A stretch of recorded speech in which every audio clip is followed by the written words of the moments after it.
بسم اللہ الرحمن الرحیم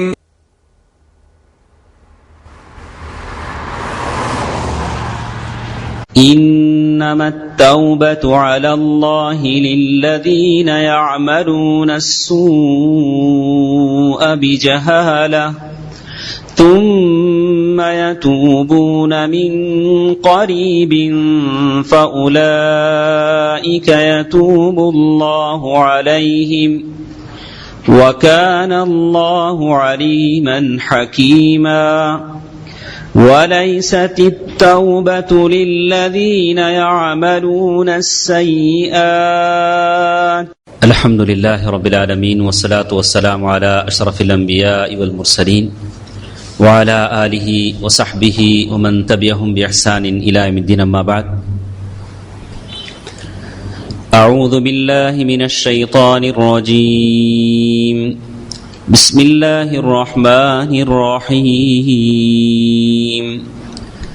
إنما التوبة على الله للذين يعملون السوء بجهالة ثم يتوبون من قريب فأولئك يتوب الله عليهم وكان الله عليما حكيما وليست التوبة للذين يعملون السيئات. محترم حضرات، بزرگوں، دوستوں، عزیزوں، جیسے کہ آپ تمام کو پتہ ہے کہ آج ہماری ایک علمی اور دینی مجلس ہے، اور مومن اس کا کام یہ ہوتا ہے کہ ہر فرصت کو غنیمت جانے، جیسے کہ اللہ کے رسول صلی اللہ علیہ وسلم نے حدیث شریف میں بتایا کہ اغتنم خمسا قبل خمس، 5 چیزوں کو 5 چیزوں سے پہلے غنیمت جانو. ابھی غنیمت ہے کہ اللہ تعالیٰ نے موقع دیا ہے. اللہ تبارک و تعالیٰ نے رمضان کے اس مقدس مہینے میں آپ کو اور ہم کو جمع فرمایا ہے. مہینہ مقدس ہے، عصر کی نماز کا وقت ہے، اور حالت روزے کی ہے، اور ذکر اللہ کا ہے. اور اس سے بڑھ کر سعادت کیا ہو سکتی کہ آدمی روزے کی حالت میں ہو، اللہ کے بارگاہ میں ہو، زمان مخصوص، ایسا مقدس وقت، جگہ مقدس، حالت مقدس، بس آدمی اللہ کے بارگاہ میں پوری طرح وانیبوا الی ربکم واسلموا لہ، آدمی پوری طرح اللہ کے بارگاہ میں لگ جائے، اللہ سے تضرع کرے، خشوع تضرع کرے. ممکن ہے، یقین ہے کہ اللہ تعالی ہماری خطاؤں کو، لغزشوں کو معاف فرما دیں. اسی سلسلے میں کچھ باتیں جو اللہ نے مجھے توفیق دی ہے، سعادت دی ہے کہ میں کچھ باتیں آپ کے سامنے رکھ سکوں، تو یہ کچھ باتیں میں کہوں گا، اور کچھ باتیں ہمارے بعد میں جو علماء کرام آئیں گے آپ سے کہیں گے. تو ہم جس موضوع پر آپ بات کہیں گے وہ توبہ ہے. تاب یتوب یعنی لوٹنا، واپس ہونا. آدمی توبہ کرتا ہے. تو ہم نے ایک آیت کا بعض حصہ آپ کے سامنے تلاوت کیا جس میں اللہ تعالیٰ کا ارشاد ہے، انما التوبۃ علی اللہ للذین یعملون السوء بجہالہ. توبہ ان لوگوں کے لیے ہے جو نادانی میں گناہ کر بیٹھتے ہیں، ثم یتوبون من قریب، اور جیسے ہی گناہ کرتے ہیں فوراً توبہ کرتے ہیں. من قریب، جیسے ہی گناہ ہوا فوراً توبہ کیا. فَأُولَئِكَ يَتُوبُ اللَّهُ عَلَيْهِمْ، جیسے انہوں نے توبہ کیا اللہ تعالیٰ ان کے توبہ کو قبول فرماتے ہیں. وَكَانَ اللَّهُ، اور اللہ بہت جاننے والے ہیں اور بہت حکمت والے ہیں. پھر اللہ نے کہا وَلَيْسَتِ التَّوْبَةُ لِلَّذِينَ يَعْمَلُونَ السَّيِّئَاتِ، توبہ ان لوگوں کے لیے نہیں ہے جو برائیوں پر برائیاں کرتے جاتے ہیں. حتی اذا جاء احدهم الموت، یعنی جب اس کے موت کا وقت آتا ہے تو کہتا ہے کہ اب میں توبہ کروں. قال انی تبت الآن، کہتا ہے کہ اب میں توبہ کرتا ہوں. وللذین یموتون وهم کفار اولئک اعتدنا لهم عذابا الیما، اللہ تعالیٰ فرماتے ہیں کہ ایسے لوگوں کے لیے سخت دردناک عذاب ہے. تو بزرگوں، دوستوں، عزیزوں، کچھ اہم باتیں ہم اس مجلس میں جاننے کی کوشش کریں گے کہ سب سے پہلے اہمیت التوبہ، توبہ کی زندگی میں کیا اہمیت ہے. ایک بات میں اگر کہا جائے کہ اللہ تبارک و تعالیٰ کو سب سے ناپسندیدہ چیز گناہ ہے، نافرمانی ہے جو آدمی کرتا ہے، اور اللہ کی نظر میں سب سے محبوب چیز توبہ ہے جو آدمی کرتا ہے۔ ان اللہ یحب التوابین، اللہ تعالیٰ توبہ کرنے والوں کو پسند کرتے ہیں۔ آدمی جب توبہ کرتا ہے، اللہ کے بارگاہ میں ہاتھ اٹھا کر گڑ گڑاتا ہے، تضرع کرتا ہے، تو اللہ اسے پسند کرتے ہیں۔ تو معلوم یہ ہوا کہ گناہ اللہ کی نظر میں سب سے ناپسندیدہ چیز ہے اور سب سے پسندیدہ چیز توبہ ہے۔ تقسیم اہمیت توبہ الی عامۃ و خاصہ، کہتے ہیں کہ توبہ کی دو قسمیں ہیں، ایک عام ہے ایک خاص ہے۔ اللہ تعالیٰ نے قرآن مجید میں ارشاد فرمایا، سورہ نور آیت نمبر 31، وَتُوبُوا إِلَى اللَّهِ جَمِيعًا أَيُّهَا الْمُؤْمِنُونَ لَعَلَّكُمْ تُفْلِحُونَ۔ یہ خطاب صحابہ کرام سے ہے، وہ صحابہ جنہوں نے گردنیں کٹوا دیں، خون کی ندیاں بہا دیں، جن کے بچے یتیم ہو گئے، عورتیں بیوہ ہو گئیں، ان سے اللہ تعالیٰ کہہ رہے ہیں وَتُوبُوا إِلَى اللَّهِ جَمِيعًا، اے لوگو تم سب کے سب توبہ کرو، توبہ کرو۔ خطاب کس سے ہے؟ ہم جیسے گنہگاروں سے نہیں ہیں، خطاب سورہ نور میں ان لوگوں سے ہے جو اس وقت کے لوگ تھے، صحابہ کرام، وہ ایسے اصحاب جن کو اللہ تعالیٰ نے پیارے رسول کے لیے چنا تھا، جو ایسی ٹیم، ایسی جماعت تھی بالکل مخلصوں کی، جنہوں نے اللہ کے رسول صلی اللہ علیہ وسلم نے مال مانگا تو مال دے دیا، جانیں مانگی تو جانیں دے دی، خون مانگا تو خون دے دیا، اور اللہ تعالیٰ ان سے کہہ رہے ہیں وَتُوبُوا إِلَى اللَّهِ جَمِيعًا، تم سب کے سب توبہ کرو۔ ایھا المؤمنون، اللہ نے یہ نہیں کہا ایھا الظالمون، ایھا الفاسقون، ایھا العاصون، یہ نہیں کہا، کیا کہا؟ ایھا المؤمنون، اے مومنو تم سب کے سب اللہ کے بارگاہ میں توبہ کرو۔ یہ توبہ عام ہے۔ معلوم یہ ہوا کہ اللہ کے بارگاہ میں توبہ کرنا آپ کے لیے ضروری ہے، میرے لیے ضروری ہے، معصوم بچوں کے لیے، جو چھوٹے چھوٹے بچے ہیں وہ بھی اللہ کے بارگاہ میں توبہ کریں گے۔ یہ سمجھنا کہ توبہ وہ کرے جو گنہگار ہے وہ غلط ہے۔ جو گناہ کرے گا وہ توبہ کرے گا، ہم کو کیا پڑی؟ نہیں، اللہ تعالیٰ ان خالص مومنوں سے کہہ رہے ہیں وَتُوبُوا إِلَى اللَّهِ جَمِيعًا أَيُّهَا الْمُؤْمِنُونَ لَعَلَّكُمْ تُفْلِحُونَ، شاید کہ تم فلاح پا جاؤ، شاید کہ تم کامیابی و کامرانی حاصل کرو۔ یہ توبہ عام ہے۔ اور ایک توبہ خاص توبہ ہے، جو آدمی بڑے بڑے گناہ کرتا ہے تو آدمی توبہ کرتا ہے۔ جیسے اللہ کے رسول صلی اللہ علیہ وسلم کے وہ صحابی کہتے ہیں کہ کھجور بیچ رہے تھے کہ ایک عورت آئی، کہا کہ اس سے بہتر کھجور تمہارے پاس ہیں؟ کہا کہ ہاں ہیں۔ تو کھجور بتانے کے بہانے اس سے لے گئے۔ امام شیخ شنقیطی رحمہ اللہ نے کہا کہ اس عورت کے ساتھ انہوں نے گناہ تو نہیں کیا، بس اتنا کہ اس سے اس کا جسم لگ گیا، اتنی دور انہوں نے کی، اور پھر اللہ سے ڈر گئے، یہاں تک کہ اللہ کے رسول صلی اللہ علیہ وسلم کے پاس دوڑتے ہوئے آئے، گلیوں میں تلاش کرنے لگے کہ اللہ کے رسول صلی اللہ علیہ وسلم کدھر ہیں، یہاں تک کہ مسجد نبوی میں اللہ کے رسول صلی اللہ علیہ وسلم کو پایا۔ اللہ کے رسول صلی اللہ علیہ وسلم کے پاس پہنچے، سارا ماجرا سنایا، اے اللہ کے رسول صلی اللہ علیہ وسلم مجھ سے یہ گناہ ہو گیا ہے۔ کون سا گناہ؟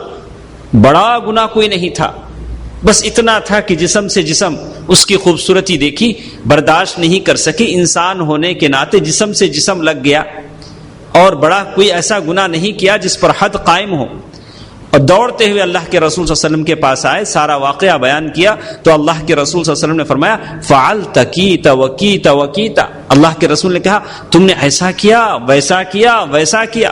سارا واقعہ اللہ کے رسول نے سنا، دھتکار نہیں دیا کہ جاؤ تم نے اتنا بڑا گناہ کر دیا۔ بیمار آدمی طبیب کے پاس، ڈاکٹر کے پاس جاتا ہے، اپنی بیماری لے کر جاتا ہے، تو ایک اچھا ڈاکٹر اس کی علاج تشخیص کرتا ہے، اس کی دوائی دیتا ہے۔ اب یہ نہیں پوچھتا کہ تم بیمار کیوں ہوئے، تم بیمار کیوں ہوئے، ڈانٹتا نہیں ہے۔ اللہ کے رسول صلی اللہ علیہ وسلم نے بھی یہی کیا، بس یہ کہا فعلت کیت وکیت، تم نے یہ کیا وہ کیا، ٹھہرو، کچھ دیر اپنا سر جھکا لیا، وہ بیٹھے رہے، یہاں تک کہ اللہ تعالیٰ کی طرف سے وحی نازل ہوئی وَأَقِمِ الصَّلَاةَ طَرْفَيِ النَّهَارِ وَزُلْفًا مِّنَ اللَّيْلِ إِنَّ الْحَسَنَاتِ يُذْهِبْنَ السَّيِّئَاتِ، اللہ تعالیٰ نے قرآن مجید کی آیت نازل کی، ان الحسنات یذہبن السیئات، نیکیاں برائیوں کو مٹا دیتی ہیں۔ کہا فائن السائل، ارے ابھی وہ جو پوچھ رہے تھے کہاں ہیں؟ ابھی وہی بیٹھے ہوئے تھے، کہا کہ میں یہاں ہوں۔ تو کہا کہ دیکھو اللہ تعالیٰ نے کہہ دیا ان الحسنات یذہبن السیئات۔ یہ وہ صحابہ کرام کے لیے ہے جو معمولی خطائیں جن سے ہوتی تھیں، اس وقت وہ خاص توبہ ہے جو آدمی کرتا ہے۔ تو معلوم یہ ہوا کہ توبہ ایک عام توبہ ہے، ہر شخص پر ضروری ہے۔ تو پھر وہ کہتے ہیں، اللہ تعالیٰ نے قرآن مجید میں ارشاد فرمایا وَمَن لَّمْ يَتُبْ فَأُولَٰئِكَ هُمُ الظَّالِمُونَ۔ اللہ کے پاس دو ہی قسمیں، تیسری قسم نہیں ہے۔ ایک توبہ کرنے والے ہیں، ایک توبہ نہ کرنے والے ہیں۔ توبہ کرنے والے ہیں تو وہ اللہ کے محبوب بندے ہیں، اور جو توبہ نہیں کرنے والے ہیں وہ ظالم ہیں۔ وہ کیا ہیں؟ ظالم ہیں۔ آپ اور ہم دیکھیں کہ ہم توبہ کرتے ہیں کہ نہیں کرتے ہیں۔ اگر ہم توبہ کرتے ہیں تو ہم تائبین میں سے ہیں، اور اللہ تعالیٰ کی بارگاہ میں توبہ کرنے والے ہیں، اللہ ہم سے محبت کرتے ہیں۔ لیکن ہم توبہ کرنے والے نہیں ہیں تو ہم کون ہیں؟ کون ہیں؟ ظالم ہیں۔ فیصلہ ہے، اس میں کوئی تیسری بات نہیں ہے۔ اللہ تعالیٰ نے صاف طور سے کہہ دیا وَمَن لَّمْ يَتُبْ فَأُولَٰئِكَ هُمُ الظَّالِمُونَ۔ جو لوگ توبہ نہ کریں وہ ظالم ہیں۔ اس میں کوئی تیسری بات نہیں ہے۔ اب آپ کو اور مجھے فیصلہ کرنا ہے کہ ہم توبہ کرتے ہیں کہ نہیں کرتے۔ توبہ کرتے ہیں تو کتنے کرتے ہیں؟ توبہ کے شرائط کیا ہیں؟ توبہ کب پوری ہوتی ہے؟ توبہ جیسے میں آپ کو بتاؤں گا، اللہ توفیق دے، تو کہتے ہیں توبۃ المفالس، کہتے ہیں کہ توبہ دو قسم کی ہوتی ہے، ایک بیمار توبہ، ایک صحت مند توبہ، ایک ہیلتھی توبہ، ایک پیشنٹ بیمار توبہ۔ بیمار توبہ ایسی ہے جیسے ایک آدمی کرتا ہے دنیاوی اغراض کے خاطر، اب اسے معلوم ہوا کہ صاحب شراب پیوں گا تو بیمار ہو جاؤں گا، لینس کینسر آئے گا، پتہ نہیں کیا کیا آئے گا، سارا جیب خالی ہو جائے گا، چلو میں توبہ کرتا ہوں۔ وہ توبہ کرتا ہے تو اس کی جو توبہ ہے وہ اللہ نے شراب حرام کر دی، یہ گناہ ہے، یہ معصیت ہے، یہ چیز مجھے جہنم میں لے جائے گی، یہ سوچ کر اس نے توبہ نہیں کی۔ توبہ کیوں کیا؟ ارے شراب پیوں گا تو صحت خراب ہو جائے گی، ادھر گروں گا ادھر گروں گا، معاشرے میں بدنام ہو جاؤں گا، جیب خالی ہو جائے گی، اس لیے وہ توبہ کرتا ہے۔ تو یہ توبہ ہے بیمار توبہ۔ توبے کا جو مقصد ہے وہ اس کی روح ختم ہوئی۔ اگر کوئی شخص زنا سے توبہ کرتا ہے کہ اگر زنا سے توبہ کروں گا تو بہت ساری بیماریاں آ جائیں گی، توبہ نہ کروں گا تو بہت ساری بیماریاں آ جائیں گی، اس لیے میں اس سے رک جاؤں۔ اس نے یہ نہیں دیکھا کہ یہ حرام ہے، لا تقربوا الفواحش، اللہ نے کہا کہ دیکھو فواحش کے قریب مت جاؤ، ایسی چیزوں کے قریب مت جاؤ، یہ گناہ عظیم ہیں۔ اگر آدمی یہ سمجھ کر توبہ نہیں کرتا، صرف دنیاوی اغراض کے لیے توبہ کرتا ہے، تو یہ توبہ بیمار توبہ ہے، اس توبے کی اتنی خاصی اہمیت نہیں ہے۔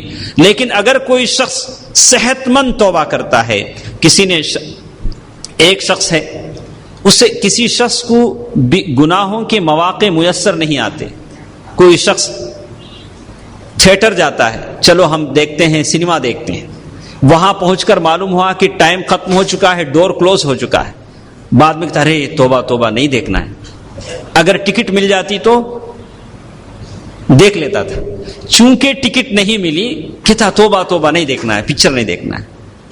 تو یہ عزم صادق تو نہیں ہے۔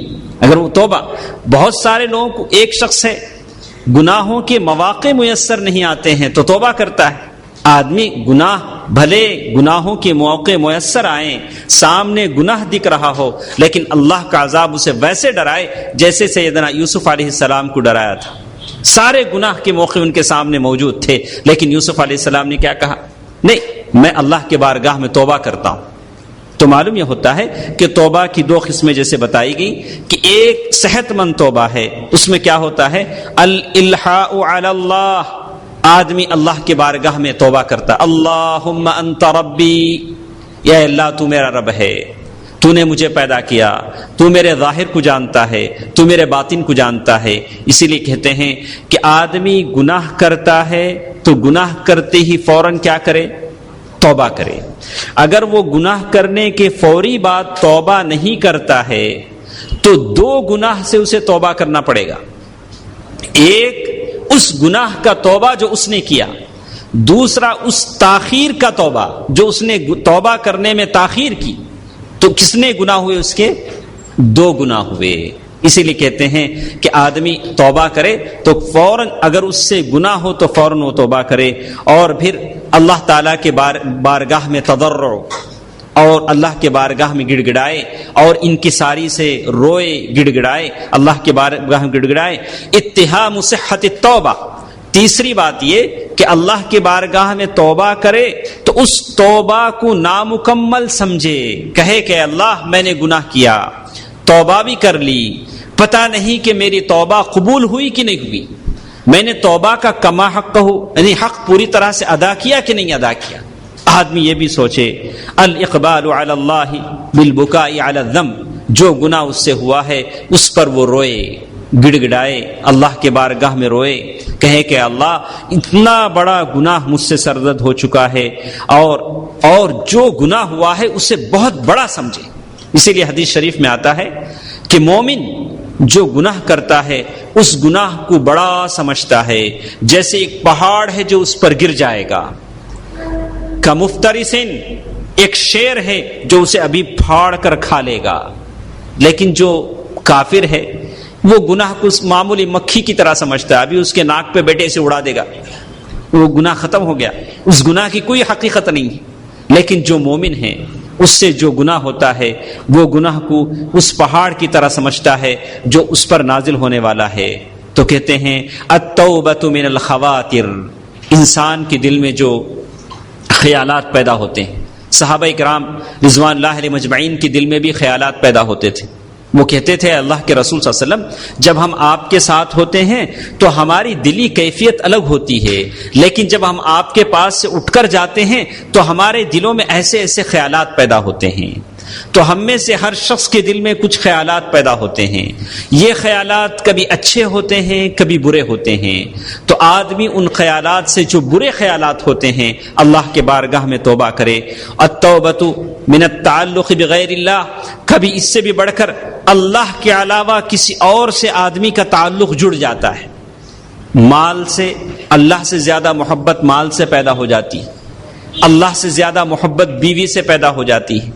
اللہ کا یہ اصول ہے کہ جس شخص کے دل میں بھی اللہ کے علاوہ کسی اور سے دلی محبت پیدا ہوتی ہے تو اللہ اس چیز کو اس سے چھین لیتے ہیں. چھین لیتے کہ نہیں چھین لیتے؟ چھین لیتے ہیں، یا اس چیز کے تعلق سے اسے آزمائش میں مبتلا کر دیتے ہیں. علماء نے الگ الگ باتیں کہیں. ایوب علیہ السلام کی آزمائش کی بات کہی، اور محمد مصطفیٰ صلی اللہ علیہ وسلم کی آزمائش کی بات کہی کہ اللہ کے رسول صلی اللہ علیہ وسلم کو حضرت عائشہ صدیقہ رضی اللہ تعالی عنہا سے بے پناہ محبت تھی، اور اللہ تعالیٰ نے واقعی عفق کے ذریعے آزمائش کی. آدمی کوئی مال سے بہت زیادہ محبت کرتا ہے تو اللہ تعالیٰ اس مال کو اس سے چھین لیتا ہے. کسی اور سے محبت کرتا ہے، عزت سے محبت کرتا ہے تو اللہ تعالیٰ اسی عزت کو اس کی ذلت کا سبب بنا دیتے ہیں. تو آدمی یقین کرے اللہ کی محبت چھوڑ کر کسی سے بھی محبت کرتا ہے تو وہ محبت اس کے لیے وبال جان بن جاتی ہے. بچوں کی محبت، بیوی کی محبت، دولت کی محبت، اللہ تعالیٰ اس بچے سے اسے آزماتے ہیں، اسے بیماریوں میں مبتلا کر کے. اسی لیے آدمی اپنے محبت کا پیمانہ ماپے کہ میرے دل میں کہیں اللہ تعالیٰ کی محبت سے زیادہ کسی اور کی محبت تو نہیں ہے. اگر ہے تو فوراً اللہ کے بارگاہ میں توبہ کرے. اور کہتے ہیں التوبۃ من الامانی بالتسویف وطول العمل. کہے کہ کل یہ کام کر لوں گا، کوئی اچھا کام ہے، آج درس میں بیٹھنا ہے، کہتا ہے آج ذرا بزی ہیں کل بیٹھیں گے. آج ایک پارہ قرآن پڑھنا ہے، کہتا ہے کہ آج نہیں کل پڑھیں گے. آدمی ٹال مٹول کرتا ہے. والامانی کہتا ہے کہ ارے جنت تو ہمارے پاس ہے، اب جنت کیا چیز ہے، اللہ جنت ہم کو نہیں دے گا تو کسے دے گا. آدمی امید اس میں رہتا ہے، گمان میں رہتا ہے جنت ہماری ہے، ہمارے ابا حاجی تھے، ہم حاجی ہیں، جنت تو ہمارا ٹھیکہ ہے، ہم اپنی مرضی سے جسے چاہے جنت میں داخل کریں گے. نہیں، اللہ اکبر، یہ غلط امیدیں ہیں. جو آدمی اس سے توبہ کرے. اسی لیے ابن قیم رحمہ اللہ نے کہا امراض خطیرہ تقتل الایمان. یہ 3 ایسی بیماریاں ہیں جو ایمان کو قتل کر دیتی ہیں. یہ 3 ایسی بیماریاں ہیں جو ایمان کو قتل کر دیتی ہیں. کون سی؟ التوبۃ من الخواطر، دل میں جو خیالات پیدا ہوتے ہیں وہ خیالات کو آدمی ختم نہ کرے. کیوں؟ بات سمجھ میں آتی ہے کہ آدمی یہ کہتا ہے کہ میں نے چھوٹا ہی تو گناہ کیا ہے. ہم باہر نکلے تو آدمی جب باہر جاتا ہے تو آنکھوں کی حفاظت نہیں کرتا، جو چیز آئی دیکھنے لگتا ہے، یہ دیکھا وہ دیکھا، یہ چیز دیکھی وہ چیز دیکھا، تو سمجھتا ہے کہ یہ چھوٹا گناہ ہے. زنا سے یہ گناہ چھوٹا ہے، زنا تو بڑا گناہ ہے. ہم کیا کرتے ہیں؟ بس راستے میں جو آیا دیکھ لیا، یہ عورت دیکھ لی، وہ وال پوسٹر دیکھ لیا، وہ دیکھ لیا، ٹی وی کے سامنے جو آتا ہے دیکھ لیا. ہم میچ ہی تو دیکھ رہے ہیں. اب میچ میں جو بیچ میں وہ ہوتا ہے وہ ہم کیا جانیں، بس ہم میچ دیکھتے ہیں. اب جو آدمی میچ دیکھتا ہے اس میں کیا کیا ہوتا ہے آپ اچھی طرح جانتے ہیں، تفصیل کے لیے ہمارے پاس وقت نہیں ہے. تو آدمی یہ سوچے ہم زنا جیسے بڑے گناہ سے تو بچ جاتے ہیں، یہ چھوٹے چھوٹے گناہ کرتے ہیں. کہتے ہیں کہا کہ جو گناہ گرچہ کہ چھوٹا ہو، اگر وہ اصرار کے ساتھ کیا جائے تو وہ گناہ بڑا ہو جاتا ہے. گناہ چھوٹا ہے. آپ نے کیا کیا؟ ٹی وی کے سامنے بیٹھے تھے، کوئی میڈم آئی دیکھ لیا، کوئی وہ آئی دیکھ لیا، کوئی یہ آئی دیکھ لیا. آپ نے کوئی بڑا گناہ نہیں کیا، لیکن چونکہ بار بار دیکھا تو بار بار دیکھنے سے یہ چھوٹا گناہ بڑا ہو جاتا ہے، گناہ کبیرہ کا رتبہ اختیار کر لیتا ہے. تو آدمی اللہ کے بارگاہ میں توبہ کرے. التوبۃ من التعلق بغیر اللہ، اللہ تبارک و تعالیٰ کے علاوہ کسی اور سے اس کا دل لگ جاتا ہے تو اللہ کے بارگاہ میں توبہ کرے. اور التوبۃ من الکسل، اور آدمی سستی سے توبہ کرے. آدمی، اللہ تعالیٰ نے قرآن مجید میں ارشاد فرمایا وَإِذَا قَامُوا إِلَى الصَّلَاةِ قَامُوا كُسَالَىٰ يُرَاءُونَ النَّاسَ وَلَا يَذْكُرُونَ اللَّهَ إِلَّا قَلِيلًا. یہ لوگ نماز میں ٹھہرتے ہیں. قاموا کسالہ، کیسے ٹھہرتے ہیں؟ سستی کے ساتھ ٹھہرتے ہیں. اللہ اکبر. سستی، اللہ کے رسول صلی اللہ علیہ وسلم اس سے پناہ مانگتے تھے. آپ اور ہم اللہ کے بارگاہ میں توبہ کریں کہ ہمارے جسموں میں چستی باقی رہے. اللہ تعالیٰ کی عبادت ہم کریں مکمل چستی کے ساتھ، چاق و چوبند کے ساتھ، جیسے صحابہ اکرام رضوان اللہ علیہم اجمعین کرتے تھے.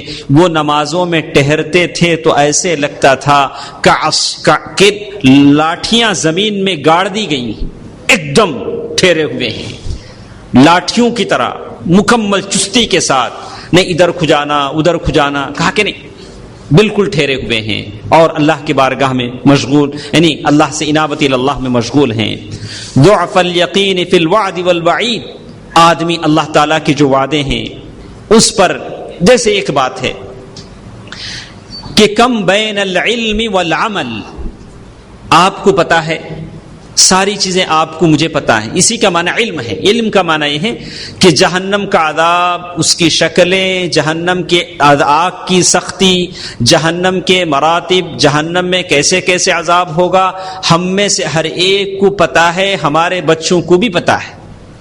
جنت کی بشارتیں، جنت کی نہریں، جنت کے محلات، جنت کے درخت، جنت کی غذائیں، جنت کا لباس، جنت کے زیورات، اور جنت میں جو مہمان نوازی ہوگی، فرشتوں کا سلام کرنا، دیدار الہی، یہ ساری چیزیں ہم کو پتہ ہیں.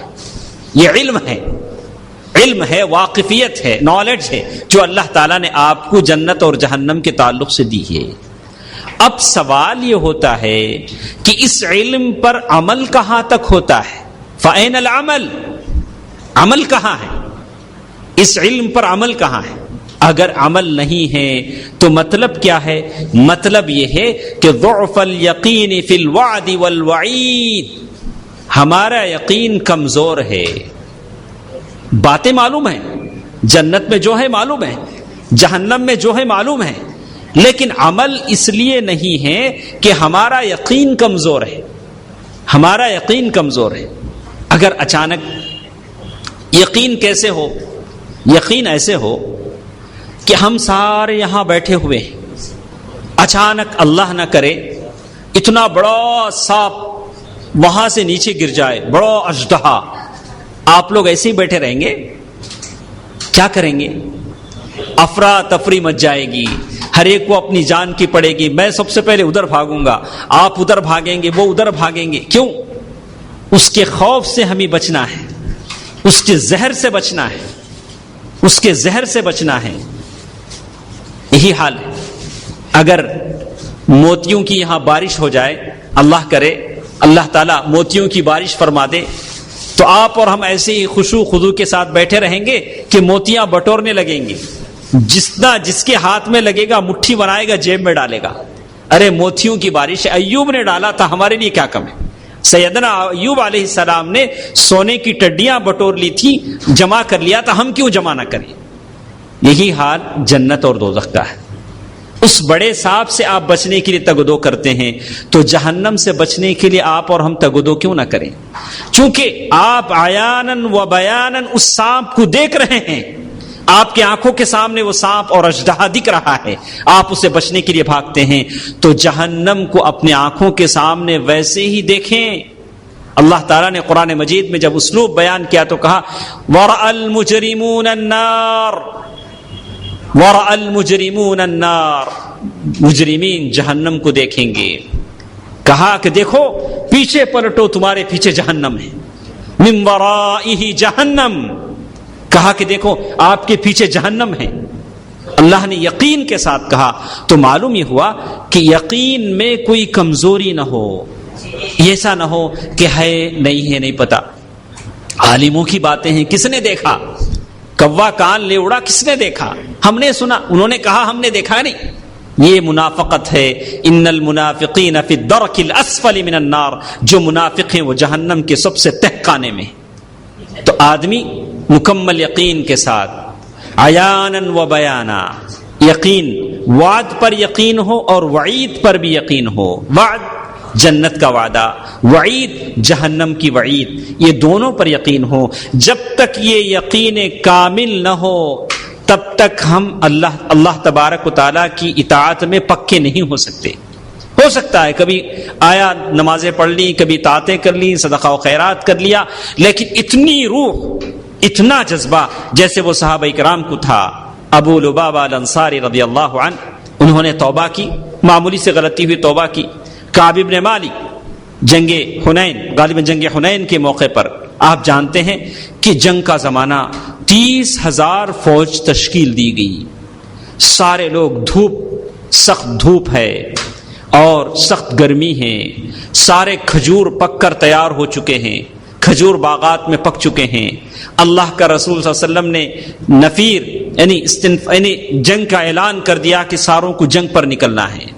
کعب ابن مالک اپنا واقعہ خود بیان کرتے ہوئے کہتے ہیں، جب میں مکمل نوجوان تھا، میرے پاس کسی چیز کی کوئی کمی نہیں تھی، ساری چیزیں میرے پاس موجود تھیں، میرے پاس مال تھا، دولت تھی، اونٹنیاں تھیں، ساز و سامان تھا۔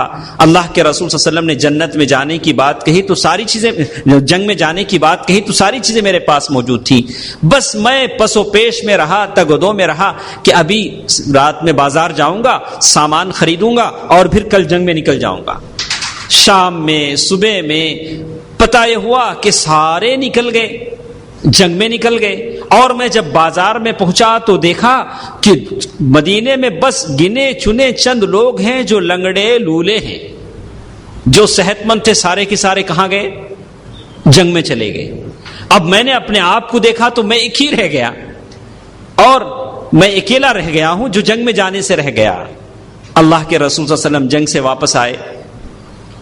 سے واپس آئے اور ان لوگوں کو بلایا جو جنگ میں جانے سے پیچھے رہ گئے تھے، سارے لوگوں کو بلایا، وہ لوگ جو پیچھے رہ گئے تھے ایک ایک سے بحث پرس کی کہ تمہارے ساتھ کیا ہوا، تمہارے ساتھ کیا ہوا۔ اب جو منافقین تھے انہوں نے وہ کہہ دیا جھوٹ ان کو کہنا تھا۔ اللہ کے رسول صلی اللہ علیہ وسلم نے مجھے بلایا تو میں اللہ کے رسول صلی اللہ علیہ وسلم کے پاس بیٹھا، کہا اے اللہ کے نبی، اگر کوئی دوسرا ہوتا تو میں جھوٹ کہہ کر بچ جاتا، لیکن آپ ہیں، اگر میں جھوٹ بھی کہوں تو آسمان سے فرشتہ آئے گا، وحی لائے گا اور اللہ تعالیٰ میرا کہہ دے گا کہ جھوٹے ہیں۔ اسی لیے میں سچ کہتا ہوں میرے پاس کوئی عذر نہیں ہے۔ کعب بن مالک نے کیا کہا رضی اللہ عنہ، میرے پاس کوئی عذر نہیں تھا، بس میں نے سستی کی وجہ سے، کاہلی کی وجہ سے میں آپ کے ساتھ جنگ میں جانے سے رہا۔ تو اللہ کے رسول صلی اللہ علیہ وسلم نے ان کے لیے کہا کہ انتظار کرو یہاں تک کہ اللہ تعالیٰ تمہارے تعلق سے کوئی فیصلہ کرے، اور سارے مومنوں سے کہہ دیا کہ کوئی ان سے بات نہ کرے، قطع تعلق، بائیکاٹ کر دیا۔ انہوں نے کہا واپس آئے، واپس آنے کے بعد کہا کہ میں سوچنے لگا کہ کیا میری طرح اور بھی لوگ ہیں جو میرے ساتھ ایسے ہی پوزیشن میں ہوں گے جو اللہ کے رسول صلی اللہ علیہ وسلم کو سچ سچ جنہوں نے بتا دیا تھا۔ ہلال ابن امیہ، کعب ابن مرارہ بن ربیع، یہ دو اور آدمی تھے جنہوں نے جو ان کے ساتھ تھے، اور حالت یہ تھی کہ مدینے میں نکل رہے ہیں، ان کو دیکھ کر لوگ چہرہ پھرا رہے ہیں، یہ سلام کرتے ہیں تو لوگ جواب نہیں دیتے۔ اب جو دونوں تھے بوڑھے تھے وہ اپنے گھروں میں بیٹھ گئے، لیکن یہ کہتے ہیں میں تو نوجوان تھا، میں بازار میں جاتا تھا، مسجد نبوی میں اللہ کے رسول صلی اللہ علیہ وسلم کے ساتھ جاتا تھا کہ سلام کرتا تھا، کوئی جواب دے لیکن کوئی جواب نہیں دیتا تھا۔ اللہ اکبر۔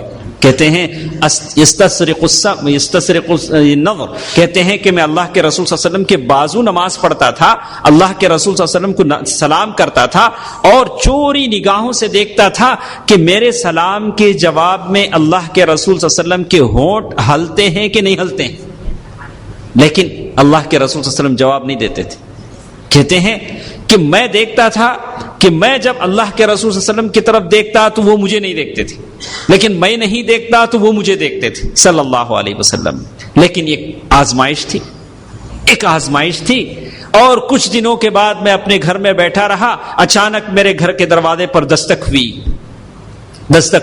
میں نے سمجھا کہ اب تو خوشخبری آ گئی، اللہ نے میرا گناہ معاف فرما لیا۔ میں نے دروازہ کھولا، قاصد آیا، کہا اللہ کے رسول صلی اللہ علیہ وسلم کا پیغام ہے کہ تم اپنی بیوی سے الگ ہو جاؤ۔ میں نے تو سمجھا تھا کہ میری توبہ قبول ہو گئی، پنشمنٹ میں اور کیا ہو گیا، اضافہ ہو گیا۔ کہا کہ آپ کی جو اہلیہ ہیں انہیں بھی آپ اپنے سے الگ کر دیں۔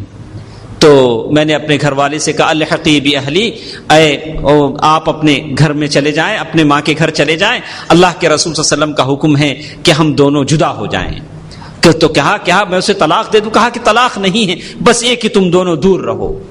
تو اور وہ جو صحابی تھے جو بوڑھے تھے، ان کی بیوی گئی، کہا کہ اللہ کے رسول صلی اللہ علیہ وسلم وہ صحابی اتنے بوڑھے ہیں، سوائے میرے علاوہ ان کا کوئی خدمت کرنے والا نہیں ہے، کیا میں ان کے ساتھ رہوں؟ تو کہا کہ بس خدمت کر سکتی ہو، اس کے علاوہ نہیں۔ تو کہا کہ اللہ کے رسول صلی اللہ علیہ وسلم وہ اتنے بوڑھے ہیں کہ ان کا جسم حرکت کے قابل نہیں ہے۔ تو دوستو عزیزو، ایام گزرتے گئے، کعب بن مالک اللہ کے بارگاہ میں تضرع، اللہ کے بارگاہ میں گڑ گڑاتے رہے، کتنا عظیم گناہ ان سے ہوا ہے، کتنا بڑا گناہ ان سے ہوا ہے، یہاں تک کہ 50 دنوں کے بعد، 50 راتوں کے بعد اللہ تبارک و تعالیٰ نے ان کے توبہ کو قبول کیا۔ اللہ کے رسول سے فرمایا کہ تمہارے توبہ کو اللہ تعالیٰ نے قبول فرما لیا ہے۔ دوستو عزیزو، یہ کعب بن مالک کی توبہ تھی، اور وہ اس عورت کی توبہ جس نے زنا کیا تھا اور اللہ کے بارگاہ میں آئی تھی۔ آدمی جب گناہ کرتا ہے تو گناہ اس کے دل کو جھنجھوڑتا ہے، اتنا بڑا گناہ تم سے ہوا ہے۔ یہ اس شخص کے ساتھ ہوتا ہے جو اللہ تعالیٰ کی قدر و منزلت کو سمجھتا ہے، اس گناہ کی گندگی اور خباثت کو سمجھتا ہے، لیکن جسے اللہ کی قدر و منزلت کا احساس نہ ہو، گناہ کا احساس نہ ہو، گناہ کی خباثت کا احساس نہ ہو، اب وہ جو چاہے کرے گا۔ اسی کچھ جیسے آج ہم دیکھتے ہیں ان الذین یحبون ان تشیع الفاحشہ، ہمارے معاشرے میں جس طرح فحش و فجور پھیل رہا ہے، اور گناہ ہماری زندگیوں میں ایسے ہو گئے جسے ہم معمولی سمجھتے ہیں۔ جیسے میں نے صبح کے درس میں کہا تھا کہ آدمی گناہ کا عادی بچے کیسے ہوتے ہیں، جیسے ہمارے یہ بزرگ سلف نے کہا ہے کہ بچے گناہ کے عادی کیسے ہوتے ہیں۔ ایک مرتبہ چھوٹا بچہ کسی کو سگریٹ پیتے ہوئے دیکھتا ہے تو اپنے باپ سے کہتا ہے ابا دیکھیے سگریٹ پی رہا ہے، تو باپ کہتا ہے کہ بیٹا یہ چیز غلط ہے، اسے سگریٹ نہیں پینا چاہیے۔ دوسری مرتبہ پھر بچہ دیکھتا ہے تو پھر کہتا ہے ابا یہ سگریٹ پی رہا ہے۔ تیسری مرتبہ دیکھتا ہے تو سمجھتا ہے یہ تو عام چیز ہے۔ اب 1 سے 3 مرتبہ جب دیکھنے لگا تو کہا کہ یہ کوئی غیر معمولی چیز نہیں۔ تو اسی لیے آدمی کوشش کرے کہ اپنے بچوں کو ایسے گناہ سے محفوظ رکھے، ان کے سامنے وہ گناہ ریپیٹ نہ ہو۔ جیسے آدمی ٹی وی کے سامنے بیٹھتا ہے، ٹی وی میں زنا بالجبر ہوتا ہے، گانے ہوتے ہیں، رقص ہوتا ہے، فحش و فجور ہوتا ہے، سارا فیملی، سارا عائلہ بیٹھا ہوا ہے دیکھ رہا ہے. اب بچے کے دماغ میں مختلف ڈاؤٹ آتے ہیں، کہتے ہیں یہ کیا کیا ہو رہا ہے؟ باپ کو پتا ہے، ماں کو پتا ہے، لیکن فسق و فجور اس کی آنکھوں کے سامنے ہوتا ہے، اور بچے کے اخلاق ایسے تباہ و برباد ہوتے ہیں. تو دوستو عزیزو، سمجھ میں آتا ہے کہ آدمی ان تمام چیزوں سے توبہ کرے. وَيَحْسَبُونَ أَنَّهُمْ عَلَى شَيْءٍ. پھر اللہ تبارک و تعالیٰ نے جیسے قرآن مجید کی آیتیں جیسے بیان کی، کہا کہ وَتُوبُوا إِلَى اللَّهِ جَمِيعًا أَيُّهَا الْمُؤْمِنُونَ لَعَلَّكُمْ تُفْلِحُونَ يَا أَيُّهَا الَّذِينَ آمَنُوا تُوبُوا إِلَى اللَّهِ تَوْبَةً نَصُوحًا. اے لوگ اللہ کے بارگاہ میں توبہ نصوح کرو، خالص توبہ کرو. آخر میں ایک بات، میں ضروری بات آپ کو بتا دوں گا کہ توبۃ النصوح کیا ہوتی ہے. ایک آدمی اللہ کے بارگاہ میں توبہ کرتا ہے تو خالص توبہ، توبۃ النصوح کے شرائط جیسے علماء نے کہا کہ العزم، یعنی آدمی جب توبہ کرے تو پہلی شرط یہ ہو کہ اس گناہ پر وہ نادم ہو. کتنا بڑا گناہ میں نے کر دیا.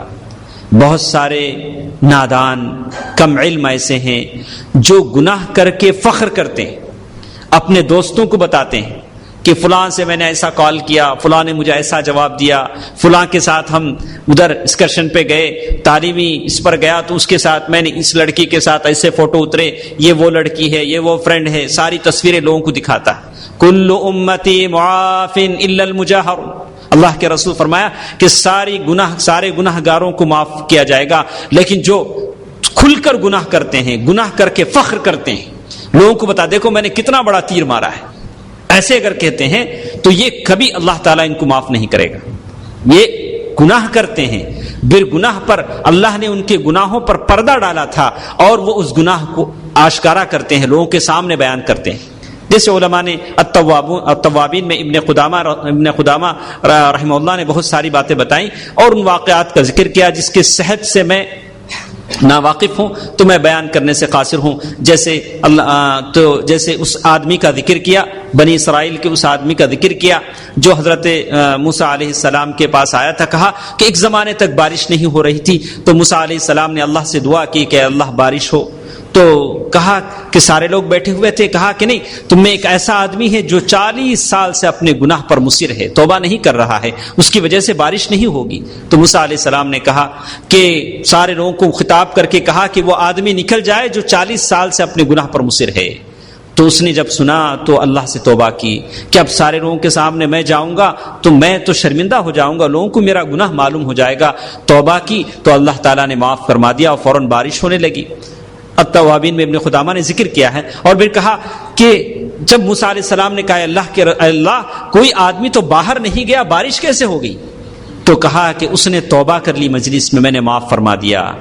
تو اللہ تعالیٰ نے کہا کہ اے اللہ، موسیٰ علیہ السلام نے کہا کہ وہ آدمی کون ہے؟ کہا کہ میں نے اس وقت اسے ذلیل نہیں کیا جب وہ گنہگار تھا، اب جب وہ توبہ کر چکا ہے تو میں اسے کیسے ذلیل کر سکتا ہوں.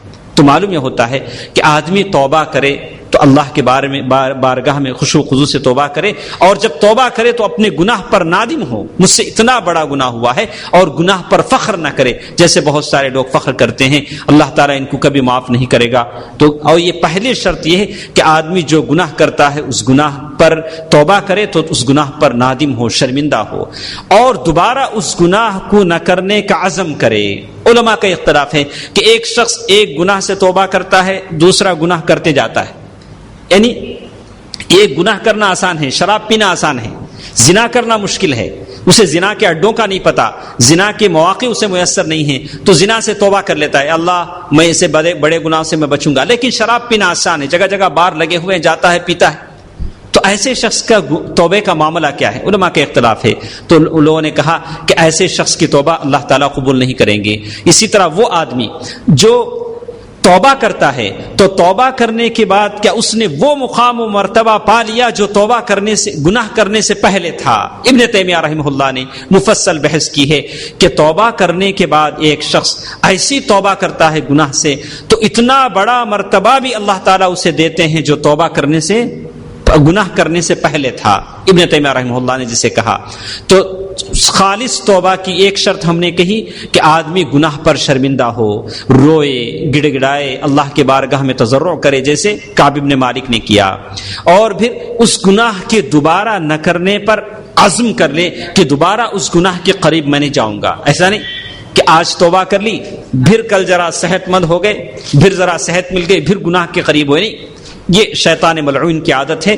آدمی جب توبہ کر لے تو پھر اس گناہ کے قریب نہ جائے۔ اور پھر علماء نے اسی طرح کہا کہ آدمی تیسری شرط یہ کہ اگر وہ توبہ جو گناہ کسی مخلوق سے متعلق ہو، کسی کا حق آپ نے لے لیا ہو، میں نے کسی کی کوئی گھڑی چرا لی اور میں اللہ کی مسجد میں بیٹھ کر توبہ کر رہا ہوں، یا اللہ مجھے معاف فرما دے، مجھے معاف فرما دے، کہا کہ نہیں، آپ جائیے پہلے اس کی گھڑی واپس کیجئے، پھر آ کر اللہ کے بارگاہ میں توبہ کیجئے۔ تو آدمی اگر مخلوق کا کوئی حق، اپنے ساتھ رہنے والوں بندوں کا کوئی حق لے لیتا ہے تو آدمی اس کا حق اسے واپس کرے، پھر اللہ کے بارگاہ میں توبہ کرے تو اللہ تعالیٰ اسے معاف فرماتے ہیں۔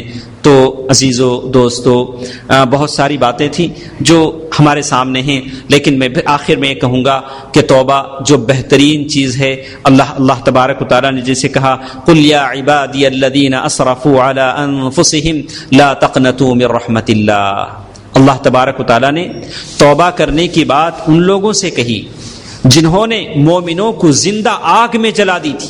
سورہ معارج میں، سورہ بروج میں اللہ تعالیٰ نے کہا ان الذین فتنوا المؤمنین والمؤمنات ثم لم يتوبوا فلهم عذاب جہنم ولهم عذاب الحریق، وہ لوگ جنہوں نے مومن عورتوں مومن مردوں کو فتنے میں ڈال دیا، انہیں تکلیفیں دی، عذاب دی، اذیت دی، زندہ آگ میں ان کو جلا دیا، اگر وہ توبہ کریں تو پھر بھی ہم ان کو معاف کر سکتے ہیں۔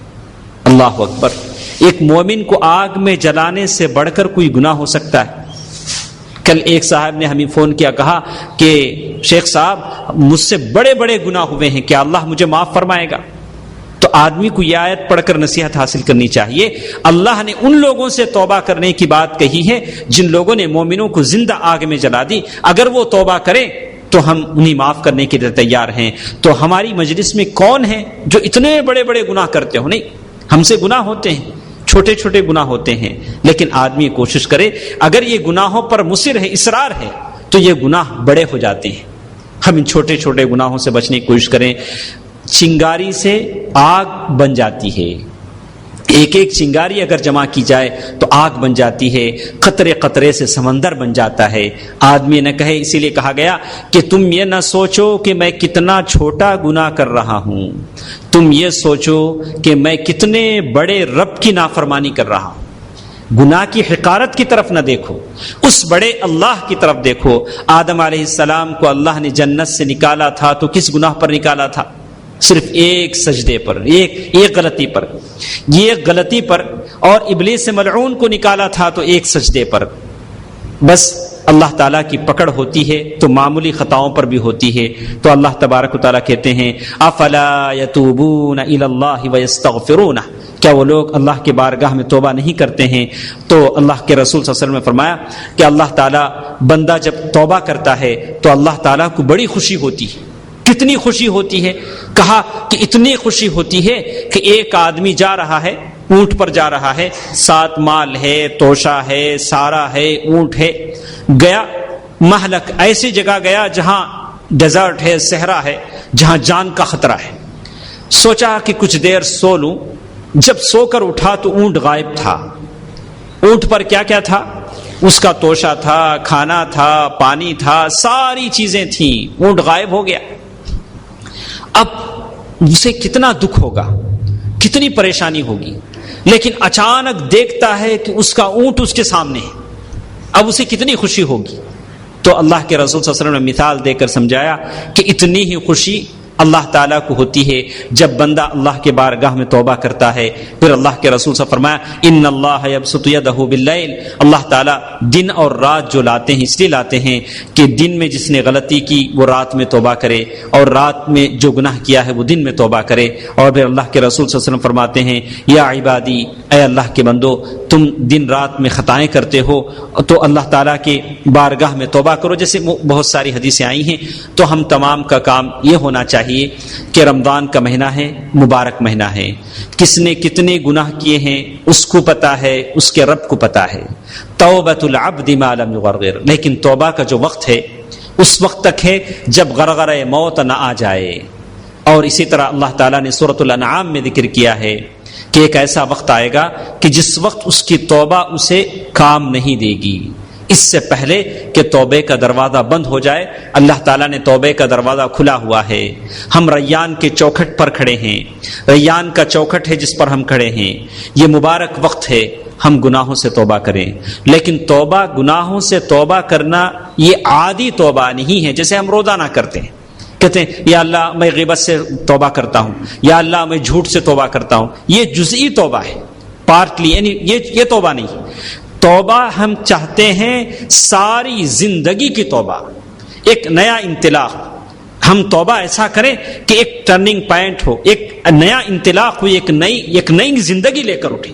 جیسے اللہ کے رسول صلی اللہ علیہ وسلم فرمایا کہ آدمی توبہ کرے، ایسی توبہ جو ابھی ابھی پیدا ہوا ہے، اپنی ماں کے پیٹ سے ابھی جنم لیا ہے، اس کا نام اعمال بالکل پاک و صاف ہے، ایسی توبہ ہم کریں۔ اللہ تعالیٰ ایسی توبہ ہمیں عطا فرمائے جو توبہ اللہ تعالیٰ نے ان صحابہ کرام کو عطا فرمائی تھی۔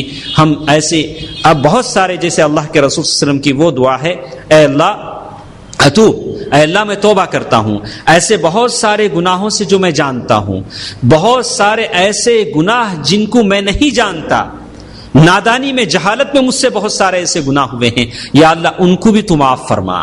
تو عزیزو، دوستو، ماں اور بہنوں، یہ چند باتیں تھیں جو توبہ کے تعلق سے ہم نے کہیں۔ حالانکہ علم بہت بڑی چیز ہے، بہت ساری مفصل باتیں ہیں، یہ جو چند باتیں تھیں جن کو میرے ذہن نے یاد رکھ پایا اور میری زبان جس پر قدرت رکھ سکی کہ میں اس کو بیان کروں۔ اللہ تعالیٰ ہمیں توبۃ النصوح کی توفیق عنایت فرمائے۔ اس مبارک مجلس میں جتنے مرد و خواتین حاضر ہیں، اللہ تعالیٰ تمام کے درجات کو بلند فرمائے، تمام کو سچی اور صحیح توبہ کرنے کی توفیق نصیب فرمائے۔ وہ جو گناہ جو ہم جانتے ہیں، وہ خطائیں جو ہم جانتے ہیں، وہ خطائیں جو ہم نہیں جانتے، اللہ تعالیٰ تمام کو معاف فرمائے اور ان گناہوں کو، خطاؤں کو اللہ تعالیٰ نیکیوں سے بدل دے۔ آمین برحمتک یا ارحم الراحمین، والحمد للہ رب العالمین، والسلام علیکم ورحمۃ اللہ وبرکاتہ۔